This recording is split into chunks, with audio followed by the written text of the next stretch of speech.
ఆయన ఎమ్మెల్యే కానీ పెత్తనమంతా మాజీ ఎమ్మెల్యేలది. మాజీ టార్చర్ తట్టుకోలేక చివరకు ఆ ఎమ్మెల్యే పార్టీ మారాల్సిన దుస్థితి. ఎందుకు ఆ నేత అంతలా టార్చర్కు గురయ్యాడు? కొడుకు రాజకీయ భవిష్యత్తు కోసం పార్టీ మారినా ఆ ఎమ్మెల్యేకు ఇంకా కష్టాలు తప్పడం లేదా?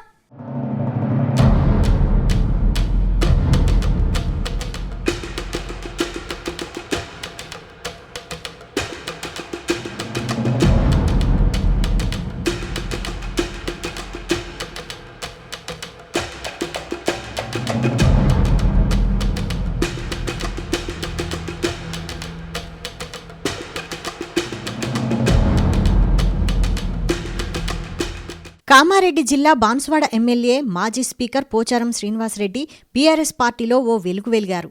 అప్పట్లో కేసీఆర్ ఆయన్ను లక్ష్మీపుత్రుడిగా అభివర్ణించేవారు. ఉమ్మడి నిజామాబాద్ జిల్లాలో సీనియర్ నేత కావడం, రెడ్డి సామాజిక వర్గం అవడంతో ఆయనకు ఎవరికీ దక్కనంత ప్రాధాన్యత దక్కేది. ఇదంతా గతం. ఇప్పుడు తెలంగాణలో ప్రభుత్వం మారింది. కాంగ్రెస్ ప్రభుత్వం అధికారంలోకి రావడంతో రేవంత్ రెడ్డి సీఎం అయ్యారు. దీంతో ఇన్నాళ్లు కామ్గా ఉన్న కాంగ్రెస్ నేతలు రివెంజ్ పాలిటిక్స్కు దిగారు. అయితే ఈ టార్చర్ను బాన్సువాడ ఎమ్మెల్యే పోచారం శ్రీనివాసరెడ్డి ఎదుర్కొంటున్నట్టు తెలుస్తోంది. ఆయన్ను మాజీ ఎమ్మెల్యే ఏనుగు రవీందర్ రెడ్డి ముప్పతిప్పలు పెట్టినట్టు రాజకీయ వర్గాల్లో జోరుగా ప్రచారం సాగుతోంది.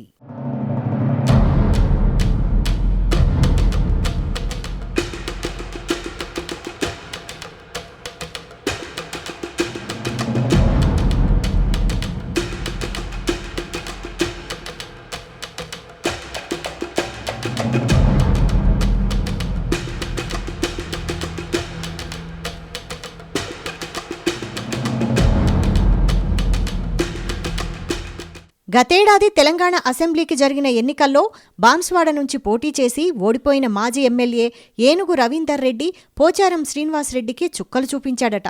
ప్రతిరోజు పోచారం ఆయన కొడుకు భాస్కర్ రెడ్డిని తెగ టార్చర్ పెట్టాడట. పోచారం ఫ్యామిలీని అష్టదిగ్బంధనం చేసి ముప్పతిప్పలు పెట్టాడట. ముఖ్యంగా ప్రోటోకాల్ను ఎక్కడా పాటించకుండా పరువు తీసినంత పని చేయించాడట. ఒకానొక సమయంలో ఎమ్మెల్యే పోచారం శ్రీనివాసరెడ్డి చెబితే కనీసం కానిస్టేబుల్ కూడా వినలేని దుర్భర పరిస్థితులు కల్పించాడట. దీంతో ఎమ్మెల్యేగా గెలిచినా ఏనుగు పెట్టే టార్చర్కు పోచారంకు సుఖం లేకుండా పోయిందట. గత బీఆర్ఎస్ ప్రభుత్వ హయాంలో మంత్రిగా, స్పీకర్గా రాజ్యమేలిన పెద్ద మనిషి ఇంతటి అవమానాల్ని తట్టుకోలేక ప్రతిరోజు నరకాన్ని అనుభవించాడట. ఇదే విషయాన్ని ఒకానొక సమయంలో తమ రెడ్డి సంఘం నేతలతో చెప్పుకొని కన్నీటి పర్యంతమయ్యారట.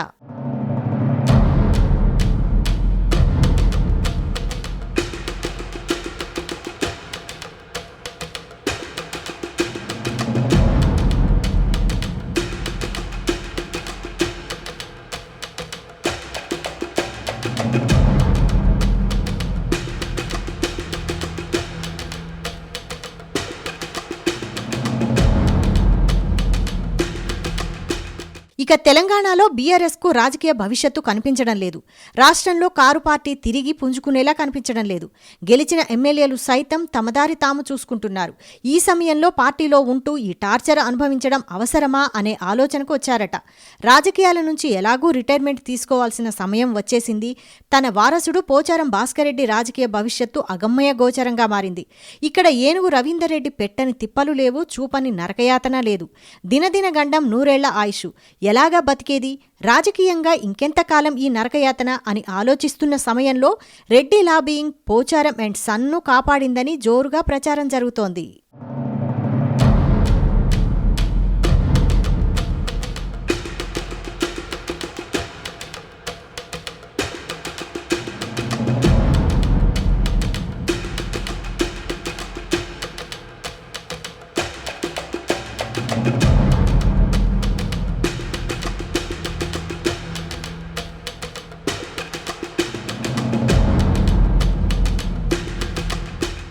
నిజానికి రెడ్లంటే చెవికోసుకుంటాడు పోచారం శ్రీనివాసరెడ్డి. గతంలో చాలాసార్లు రెడ్డి తోక మనం తగ్గించుకోకపోతే అదేదో దేశద్రోహం అనే రేంజ్లో ఆవేశంగా స్పీచ్ దంచేశాడు. ఇప్పుడు రాష్ట్రంలో రెడ్డి వ్యక్తే ముఖ్యమంత్రిగా ఉన్నాడు. ఇదే సమయంలో ఏనుగు రవీందర్ రెడ్డి అనే యముడి బారి నుంచి తప్పించుకోవడానికి ఒకటే మార్గం అనుకున్నాడట. అందుకే మాజీ స్పీకర్ పోచారం హడావిడిగా కాంగ్రెస్ పార్టీలో చేరారట. అయితే తనంతట తానుగా కాంగ్రెస్ పార్టీలో చేరేందుకు ఆసక్తి ఉందని ఆ జిల్లాకు చెందిన కొందరు నేతలకు చెప్పుకున్నాడట. దీంతో అంతే హడావిడిగా పోచారం ఇంటికి వెళ్లిన సీఎం రేవంత్ రెడ్డి ఆయనతో పాటు కొడుకుకు హస్తం కండువా కప్పి పార్టీలో చేర్చుకున్నారు.